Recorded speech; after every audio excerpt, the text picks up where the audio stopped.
Pursuing the truth. Can we do that as humans? Is it possible? Can we actually get anywhere? Find the answers to that and more on today's episode.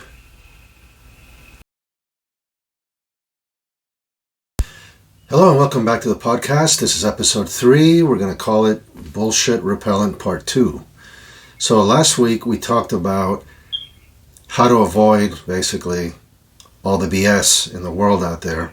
And we talked about how there's an internal versus external truth, where each person has his own internal truth, which varies from person to person.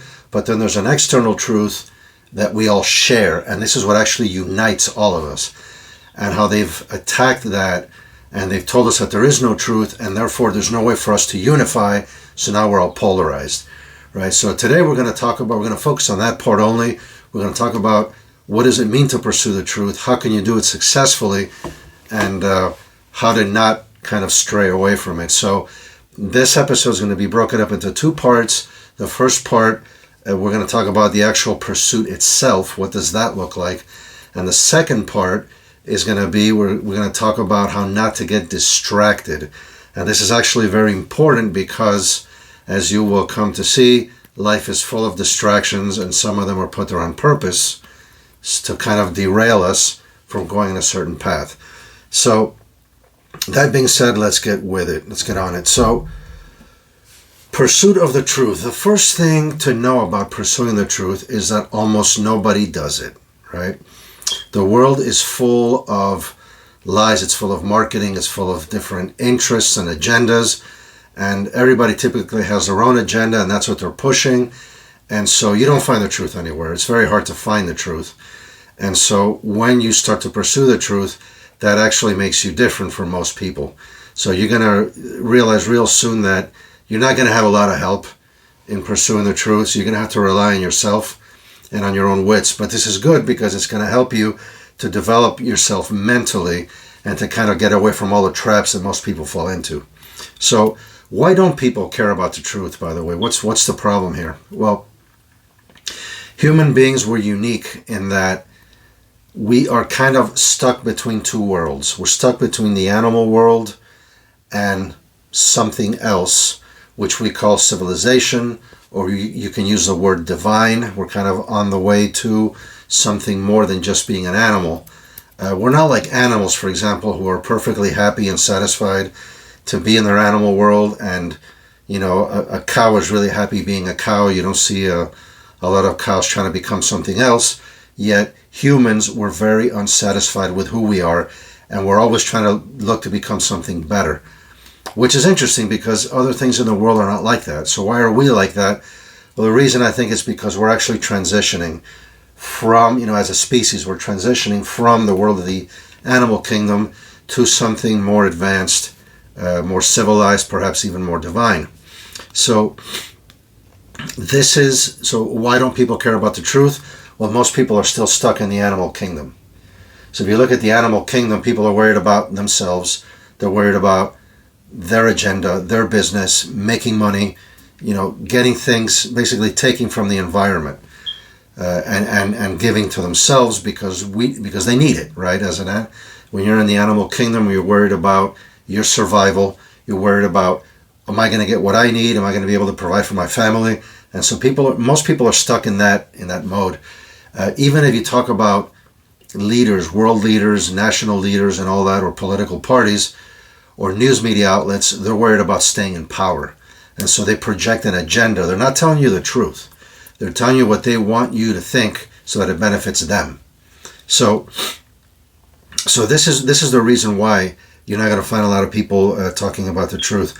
And so what are some of the things that people stuck in the animal kingdom do, which are a mistake if you're pursuing the truth? Well, the first thing is that you start to look for an authority, right? So if you want to learn something, you say, well, I'm going to look for an authoritative figure, and I'm just going to follow what he says, what he or she says. This is a problem, right? Now, the authoritative figure you choose is important, okay? You obviously want to choose a good one instead of a bad one, but ideally you don't want to follow any sort of authority, because when you're following authority, what you're doing is you're giving another person the power over your thinking. Now, you can take ideas from people. You can take an idea divorced from the person, right? You take an idea and you say, that's a good idea. I'm going to adopt that into my own criteria. That's the way to go. You don't want to say, oh, I'm going to follow him because he's an authority, because he's a PhD, or, whatever it is, whether he's a big business leader, whether he's a priest or a politician or whatever. The concept of authority does not exist in the civilized divine world. Right? Authority is something that exists in the animal world, where people look at a leader like the Lion King and they say, oh, I'm going to follow him because, well, he's the the biggest, baddest, bravest lion, whatever, we're going to follow him. But once you get into the civilized world, you're talking about ideas, concepts, intellect. It's a very different world, and authority really doesn't exist. The reason why people put authority in there is because they want to take power over you. They want to drag you back into the animal kingdom. But if you want to stay in the world of ideas, you got to get away from authority. Now, it doesn't mean you don't listen to anybody. Again, you can listen to people and take ideas. And that's what I hope you're doing with this podcast. Do not look at me as an authority. I'm not an authority in anything. Okay, I've done some studying, I've done some thinking, that's fine, wonderful. If I can give you an idea that helps you, take it, use it, by all means. But do not treat me as an authority that you need to listen to or follow. Okay, all these types of words, following, listening, influencers, whatever, again, they're trying to drag you into the animal world where the goal is that you're going to follow somebody and you're going to stop thinking. And that's the first rule. Do not stop thinking. Have your own criteria. Look at the world as a giant puzzle. Try to figure it out. And whoever gives you a missing piece to that puzzle, take it and put it in there. Right? And it doesn't matter who the person is. Right? You can learn something from anybody. You can learn somebody from a homeless guy off the street. You can learn something. If that person happens to give you a piece that you're missing, take it. By all means. If it makes sense to you, take it. Use it. You don't have to get into this whole, well, I'm not going to listen to him because, he's a bum or he's a homeless guy, whatever. That doesn't matter. It means nothing in the world of intellect. An idea is either right or it is wrong. Right? 2 + 2 is 4. Doesn't matter who says it. Whether it's a bum off the street or the President of the United States, 2 + 2 is 4. It doesn't matter if everybody says 2 + 2 is 5. 2 + 2 is still 4. So you can see how ideas are really divorced from people. So that's the first thing you want to worry about is don't get caught in the cult of personality. Don't get taken by somebody's charisma. Right? This is what many leaders have done. We can think of Hitler, Castro, a lot of these leaders, what have they done? Well, they've gotten people to follow them blindly because of their charisma. Right? Now, a lot of people might say, well, this guy I'm listening to, he calls himself the cranky Jew. Isn't he Jewish? Isn't he kind of religious? Well, and isn't religion all about blind faith? Well, here's a shocker for you. The answer is no. If you read the Bible, the original Bible, now, I'm not talking about organized religions that were built supposedly on top of the Bible. I'm talking about the Bible itself. If you read that, it says nowhere that you should have blind faith to anything. And as a matter of fact, it says the opposite. And I'm going to prove it to you right now. There is a famous story that almost everybody knows, which is the Exodus. The story of the Jewish people, the Israelites. They're in Egypt. They're slaves. God appears to Moses. He tells them, go over there, take them out. 10 plagues, splitting of the sea, Mount Sinai, the whole story, right? So in this story, there is a hidden piece of proof to what I'm talking about. Now, here it is. When Moses goes to Egypt, right? He's in the desert. God appears to him, the burning bush. He tells him, go to Egypt. So Moses goes to Egypt. He speaks to the Israelites and he says, the God of Israel has appeared to me. And he's going to be coming down. He's going to be taking everybody out of here. Nowhere in this story does God ask the Jewish people for blind faith. Even in him. Even in the Creator. Nowhere does he ask for this. Instead, he tells them, I'm coming down You don't need to do anything right now. Just sit back and watch. And I'm going to make a huge show. Not just for you, but for the whole world. 10 plagues. I'm going to harden Pharaoh's heart. And then I'm going to smack him down repeatedly so that everybody can see what's going on. That this is not normal. That I'm doing something special here. I'm bending the rules of nature because I want to make a point. Right? This is what God actually says and does. So let me let that sink in for a moment. Okay? If God himself, if the Creator did not feel that it was right for him to ask for blind faith, who else can ask you for blind faith? What human being can come to you and say, follow me, believe in me? Nonsense. He told the Israelites, look, I'm going to make a show. Look, see, think, realize, make a conclusion. And after all those 10 plagues and after the splitting of the sea, God then tells them, okay, now I want you to follow me. Now I have a set of rules. Now I want you to follow these. These are for your own good. After he has proven himself to them. So everybody has to prove himself to you. This is the way of civilization, intellect, that something greater that we're all aspiring to. So the first thing is you got to get rid of authority. And yes, there are many religious figures, even Jewish ones, who use authority. I understand that, but this is what the Bible originally said. Okay? So if you don't trust authority, then what do? Right? How do you pursue the truth? Well, it turns out the truth is all around us. Okay? All you have to do is observe the world, observe the universe, and think. See, most of us, we're not used to observing. Most of us, our minds are quite deadened by this industry of entertainment and endless scrolling and social media, where we don't sit down anymore and just look at something and observe it and start thinking about it. As I mentioned in the prior episode, if you just stare at a tree for a while, you're going to start to realize a bunch of things that are very interesting. First of all, a tree is very complicated. So reality can be very complicated. Secondly, if you observe a tree today and you observe it again tomorrow, it's pretty much the same, right? So reality is not flaky. It's not shifty. There is some change in reality, but most of it remains unchanged because it's not flaky. There's a design behind it. There's intelligence. There's architecture. There's structures. And those don't change immediately all the time, right? It's not fickle. It's not like, changeable. Reality doesn't have moods, right? It's pretty much the same thing day in and day out.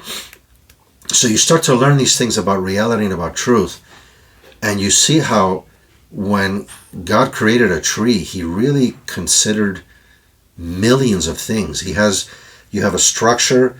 It looks like wood, yet it's full of moisture inside. It's full of these fluids. Some trees have sap. There's little animals living inside, bugs, whatever it might be. There's a whole system to carry water from the roots all the way up to the last leaf on the tree. The leaves are leaning into the sun to look at, to try to get sunlight so that, you can have what we call photosynthesis. So you start observing things and thinking about them. You start to come to a lot of conclusions. And then you'll see that many parts of life have the same type of structure. And you start doing things like this, you start to get a sense for what God has created here.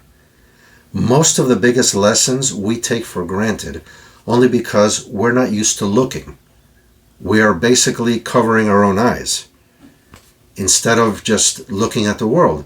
Instead of listening to some news outlet that's pushing an agenda on you, look at a tree. Look at nature. Read a history book that somebody wrote 100 years ago, right? That doesn't have any of the modern political agendas and trappings, right? There's a lot of things that are not, they don't catch your attention. They're not flashy, But this is where you find reality. And you will find that it is a very stabilizing force. Because like I said, most of it doesn't change. So this is what the pursuit of reality looks like. It's often found by reading books that don't sound exciting. But remember again what I said in the first episode. And by the way, if you haven't listened to that episode, please listen to that. As you can see, we're referencing a lot of what we said. And so when you are bored, it's because your mind is boring, right? Boredom sticks to a boring mind. There's a saying. And so the world is full of incredible miracles and excitement, but most of us are blind to them. So this is what you need to do. You need to strip off that veil from your eyes and start looking at the world. There's many interesting things to look at. Don't go for the things that call your attention, because they're calling your attention for a purpose, right? Social media, marketing, whatever, they're trying to get something out of you. When you observe reality, you get something out of it, and it strengthens you. So this is what it looks like. And by the way, if you are not very intellectual, if you feel like you haven't studied a lot and you might think of yourself as ignorant, don't worry about this. And let me tell you why. The important thing in life, none of us are perfect. Okay? All of us are full of problems and all kinds of nonsense. We don't like to admit it, but we are. And so the point is, you want to start moving in a good direction. You want to start putting one foot in front of the other in a good direction. God, the Creator, will see this, and He will help you. If your motives are pure, if you really want to pursue the truth and get closer to God, because God, the Creator, is the truth. There is no difference. Okay? Again, we're not talking about following a cult. We're talking about the God who created reality. So reality, truth, God, one and the same. If you pursue the truth, God will see, the Creator will see that you're doing that, and He has created elements inside the system that are going to help you. Okay, the universe, the world is an intelligent system. It's not something dumb. It actually adapts. And even in the mental world, there are things that will happen. And you'll start noticing that you start to get ideas in your head that solve certain problems. If you're looking for a solution, many times an idea just pops in your head. If you're not looking for it, it won't. But if you're looking for it, it will. So there are many things that will help you along the way. You just need to start taking that path. You need to start taking that commitment. And a lot of people might think, well, why am I going to, ask God for help? I'm sure He's busy. Everyone's asking Him for help. Well, then you don't understand who God is.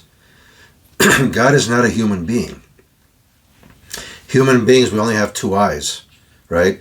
We only have, an attention span that goes in one direction. We can only listen to one person at a time. These are all limitations that are ours. God does not have these limitations. Does this mean that God can listen to 1 billion people at the same time? Very likely. So don't think that God doesn't have time. God is timeless, immortal, right? We are the ones who have time. We are subject to time. God is not. I don't want to get too eggheaded or philosophical here, but the point is, many people don't believe in prayer or in speaking to God because they think He doesn't have time. They think of God as a human. He's not a human. He doesn't have these limits.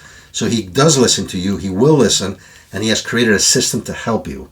So take those steps, and you'll see that things will start to happen for you.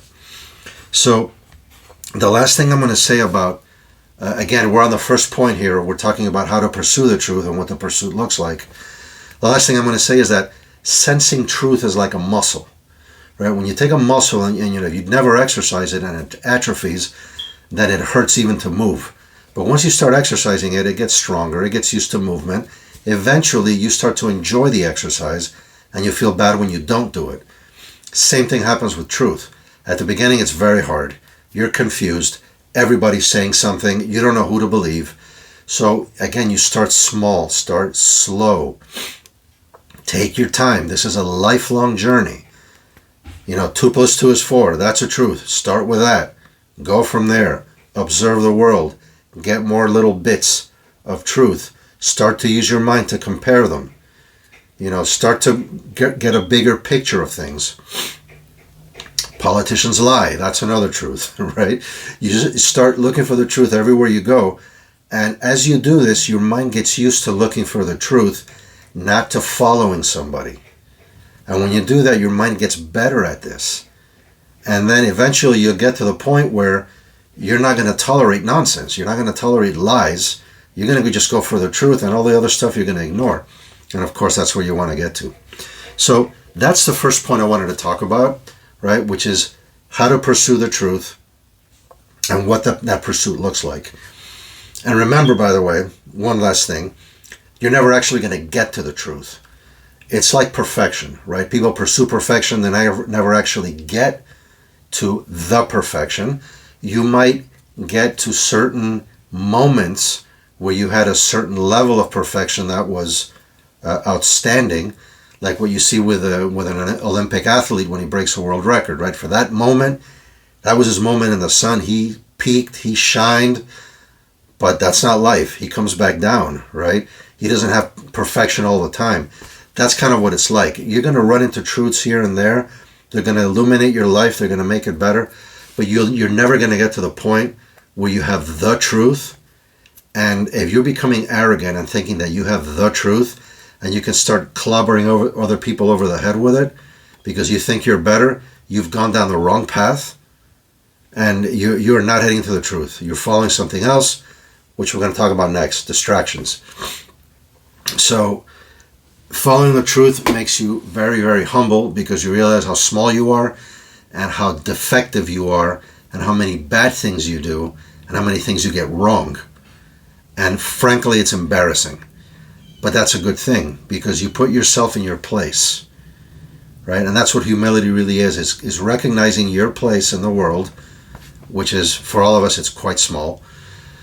And that's where we are, though. That's real. And so if what you want is reality, well then that's what it is. If you're occupying a small space, that's what it is. That's who you are. Don't pretend like you're something more than what you are. So again, that's the end of point number one. Point number two, the distractions. Okay? Now here's where the world comes in and starts taking you down 20 different paths that have nothing to do with the truth. So most people say that they pursue the truth. You speak to, I don't know, news reporters, you hear them say all the time, all these outlets, we're looking for the truth. Listen, most people don't pursue the truth. They might pursue the truth in a very small instance, in a specific instance, but most people don't. And why don't they pursue the truth? It's because many times they get distracted. So what are some of these distractions? The first, of course, is money. If you, for example, have a podcast that you're making a living off of, guess what? Are you going to speak the truth, or are you going to speak what brings you followers and clicks and keeps some money flowing in? I understand it's necessary. We all need to survive. But again, recognize that person is pursuing money and not the truth. And as we know, they're not the same thing. And that person, the most important part is that when the truth conflicts with his money, he's going to pursue the money, right? If the person decides to pursue the truth and abandon money, then that person is the pursuer of the truth. But most people, of course, don't because they need the money. So that's the first distraction. The second one is pleasure. Right now, I've talked to many people throughout my life, and I tend to bring out a lot of things that people don't like to hear. And many times people have told me, I can't think like that because if I think like you, I'd shoot myself in the head. Okay? So what's going on here? What's happening is that the person wants to feel good. Right? He wants to be happy. He wants to have a good, happy life. And I get it, and it's necessary, right? You need to be happy in life. But the truth also brings its own happiness. When you realize that we're being taken care of, that there is somebody that has taken the trouble to create all this, and to bring us here and put us here, there's a certain happiness there. But there's a lot of bad things happening in the world, and I like to call those out. And so if you find that you can't handle that it makes you too depressed, that it's problematic, listen, this is a problem. You need to take care of yourself, but then you need to start focusing on the parts of truth that bring you that happiness, right? And maybe you don't want to focus on whatever evil politician is doing, and I get it. But remember, are you pursuing pleasure or are you pursuing the truth? Which one is it? It can't be both. And so a lot of people pursue pleasure. A lot of people say things like, I like this interpretation, or I like to think blah, blah, blah, blah. What are you saying? That you think the things that you like, that, there's a problem you don't understand, but you're going to pick the solution that most appeals to you emotionally? What if it's wrong? Then, you're not going to care about that if you're pursuing pleasure. So, what I'll say then is that you see many people in the world that are very comfortable, especially in the U.S., because here, life is pretty good over here, or it has been up until now. And many people here are very satisfied with themselves, and they're very happy, and they're kind of, resting on their laurels, and they're content. And these people typically, they're not going to be looking for the truth. They're not going to, bother themselves with it. But I'll say this, if you feel that you're extremely content and very happy with yourself, you're not pursuing the truth. There's no way. Because the truth is unsettling. The truth means growth. And to grow, you have to be unsettled, right? You can take a break. You can take a rest. There's nothing wrong with that, right? You need to take care of yourself. But if you're just going to sit the rest of your life and be content, that's something else, right? And so pleasure is something we need to worry about a lot, especially here in the West, where they throw pleasures at us all the time. So that's the second one, right? We're talking about money and we're talking about pleasure. The third one is fear. Okay, now what am I talking about? Well, let's think about one type of fear, which is peer pressure. If you've ever heard the term conspiracy theory nowadays, that is the most popular form of peer pressure. So you come up with an idea and somebody will tell you, well, wait a minute, are you one of those conspiracy theory nuts? Most people don't believe that. So you shouldn't either, because if you do, then we're all going to think you're a weirdo and we're going to isolate you. But notice that all of this has nothing to do with the actual idea itself. Nobody's arguing the idea. They're just telling you most people don't believe in it. And so you shouldn't either. They're trying to influence you using fear to push you in another direction. So again, the truth is what it is. If 2 plus 2 is 4 is unpopular, I'm sorry, but that's what it is. Now, if there's an unpopular truth and people don't want to hear it, well then it doesn't do much good to keep, trying to hammer them with it because they're not listening, right? But there's a lot of fear out there. There's a lot of things that people will tell you to scare you into a certain direction. And so that's the third distraction, which is fear. The fourth one, laziness, right? Again, I mentioned earlier how certain people are content, and you see this a lot in the United States, in the American culture. I was actually shocked by this. When I got to the U.S., people don't believe in education as a virtue in and of itself. People get educated to make money. And then once they make money, they rest on their laurels and they start buying their little toys and, doing whatever they want. Maybe they do drugs, maybe they drink, whatever it is, they just want to have a good life.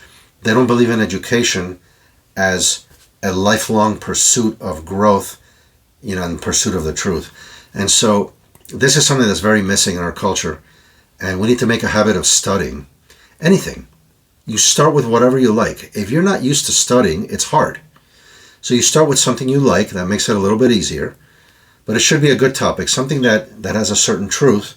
If you like to study plants, nature, trees, animals, whatever it is, go in that direction, but study it in depth. Because if you study something in depth, you start to get a much better sense of reality.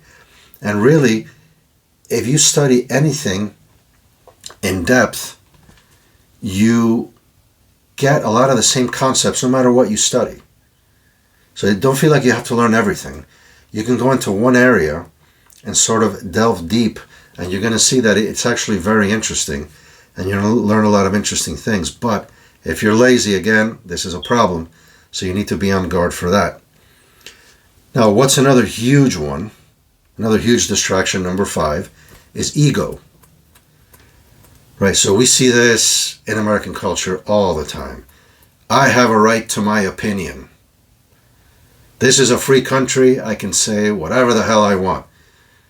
Well, you certainly can. You can make an idiot of yourself all day long. And of course, what are these people doing when they say, I can say whatever I want, I have a right to my opinion, don't criticize me? These people are still in the animal kingdom. They're basically telling you, they're marking their turf. They're telling you, stay away from me. Don't come near me. Don't try to influence me. Right? These people are still in that mode where they're trying to keep people away because they're afraid that something bad's going to happen to them.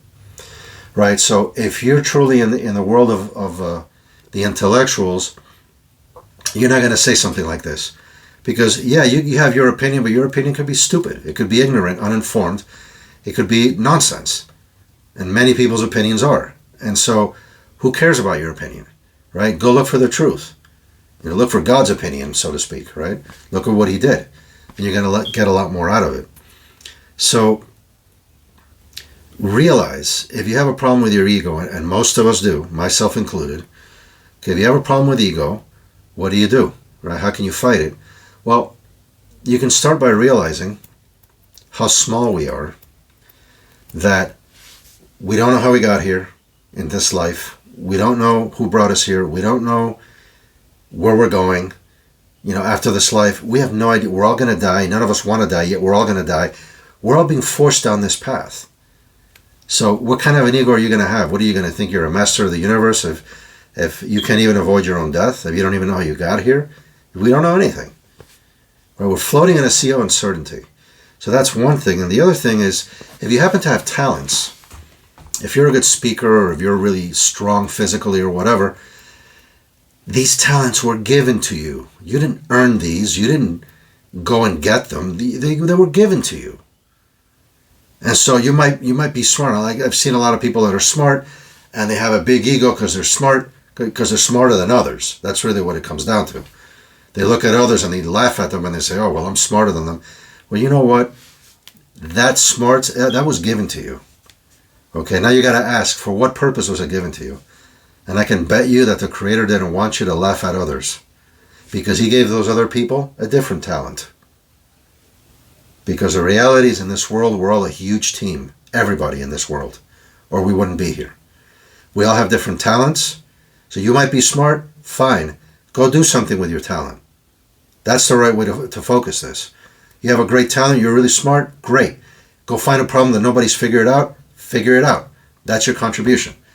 If you're physically strong, go find a stone that nobody can move, that needs to be moved, and go move it. That's your mission. That's your contribution. Okay, so that's what you do in order to avoid ego. You channel your energies into something constructive, and you realize it's not a talent that you created, that you gave yourself. It was given to you. And on kind of like the same vein as ego, we have the subject of ethnocentrism. This is, of course, the famous story of the ugly American who never travels outside, and he thinks that the whole world is like America. This is a huge problem in the United States, and even in the West. Many Westerners don't understand how people in the other parts of the world think. The Far East, the Middle East, Africa, whatever it might be. And we assume that they're like us. We assume it, and then we do things based on that. Why does the U.S. always fail in the Middle East, right? We go to these wars, we never get what we want out of them. Why is that? Because we had false assumptions. And this comes from ethnocentrism, which is a form of ignorance and ego kind of put together, right? You say, well, I'm American and we're Americans and we're the best, and so everybody's like us, and if they're not like us, we're going to ram it down their throats. Things don't work that way, okay? It doesn't work that way. We see it, of course, in the wars we've had that have not gone so successfully. That's one example. So that's another big problem. So you have to remember a couple of things. First of all, just because you may have figured out a good path to the truth, it doesn't mean that your neighbor's going to take the same path. He's coming from a different place, right? He's coming from a different background, different family, parents, different culture perhaps, whatever it might be. He's going to be in a different place. So for him to get to the truth, his path is going to be different. So if you find a path to the truth, don't go ramming that path down everybody's throat. You see this a lot with religious converts, right? People that had a lot of problems and then they converted to a religion. they feel so much better, they want to give that to everybody. And so they start ramming it down everybody's throat. You have to convert because they think it's going to have the same effect on others as it had on you. This is not the case. Okay? The truth is a very, very individualized pursuit. Okay? And you can help others. If they need your help, if they ask for help, you can help others. You can point them in the right direction. You can give them ideas. But don't, clobber them with your solutions and try to feed it, ram it down their throats. Remember that if you're really pursuing the truth is that our minds are very small and the universe is very large. So pursuing the truth means expanding your mind to take in more of what the universe has to offer. It doesn't mean taking the universe and shrinking it down to the size of your mind. If you're trying to do that, you're going in exactly the wrong direction. Okay? So, just two more small points, and then we're done for today. In the Bible, there's a very odd statement. It's actually in the Ten Commandments, but it's also found elsewhere. It says that God is a jealous God. What does this mean? It's a ridiculous sounding statement. This is found in the Second Commandment, where it tells you not to have idols, not to bow down to idols, because it says, I, your Lord, am a jealous God, and I visit the sins of, fathers and children to the third and fourth generation, so on and so forth. So that's where you find it. So why does it say that God is jealous? And isn't jealousy a character flaw? And don't we all know humans that are not jealous? So there's something really off here, right? There's no way that a human can be more perfect than God. So what does it mean that God is jealous? I think it's talking about the point I'm trying to make right now about truth. If you're pursuing the truth, you're not pursuing anything else. It is incompatible with anything else. So if you're saying, well, I'm going to get rich, but I'm also going to pursue the truth, no, you're not. You might get rich pursuing the truth. You might also lose everything. You never know. It depends on each situation. Many prophets of Israel, for example, lost everything. They were captured. They were tortured. Even the story of Jesus Christ, same thing. He was tortured, right? Many times the truth does not bring you wealth and riches and fame. Okay, so the pursuit of the truth is not compatible with anything else. If you pursue the truth, you're not pursuing anything else. And if you pursue something else, you're not pursuing the truth. There's only one top priority in someone's life. That's what this refers to. And finally, the last thing is, we've been talking all this, about all this pursuit of the truth, but you got to remember one thing, and this is another statement from the Bible which is very, very relevant. There's a point in the Old Testament where Moses asked God to show himself to Moses.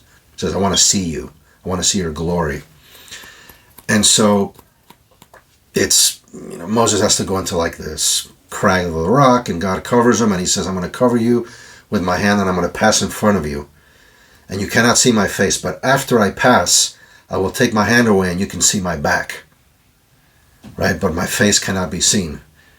So this is what the story says. And so what happens is when God passes by, there's a very famous statement that Jews read as part of our prayers, where we say that God has basically 4 measures of compassion and 1 measure of truth.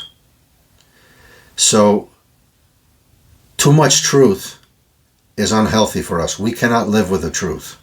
It is too powerful for us. So God introduces 4 measures of compassion along with the truth, so that he gives us a little bit of the truth at a time, as much as we can handle without destroying us.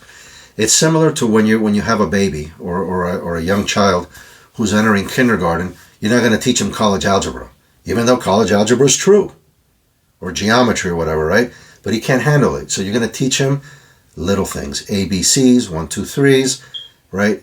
And this is how we have to be with everybody, right? When you're pursuing the truth and you're trying to bring truth to other people, you can't just give it to them with a fire hose, right? Because they can't handle it. And so this is the last point I want to make, because it has to be very heavily colored with compassion for that person, so that the person will be able to absorb some reality from you and not just completely choke on everything. So with that, we've come to the end of today's podcast. So again, Today it was all about it was all about the pursuit of the truth. We basically talked about two things: what the pursuit of the truth looks like and how not to get distracted so that you can continue on the pursuit of the truth and actually get somewhere. So once again, thank you for listening, and I'll see you on the next one.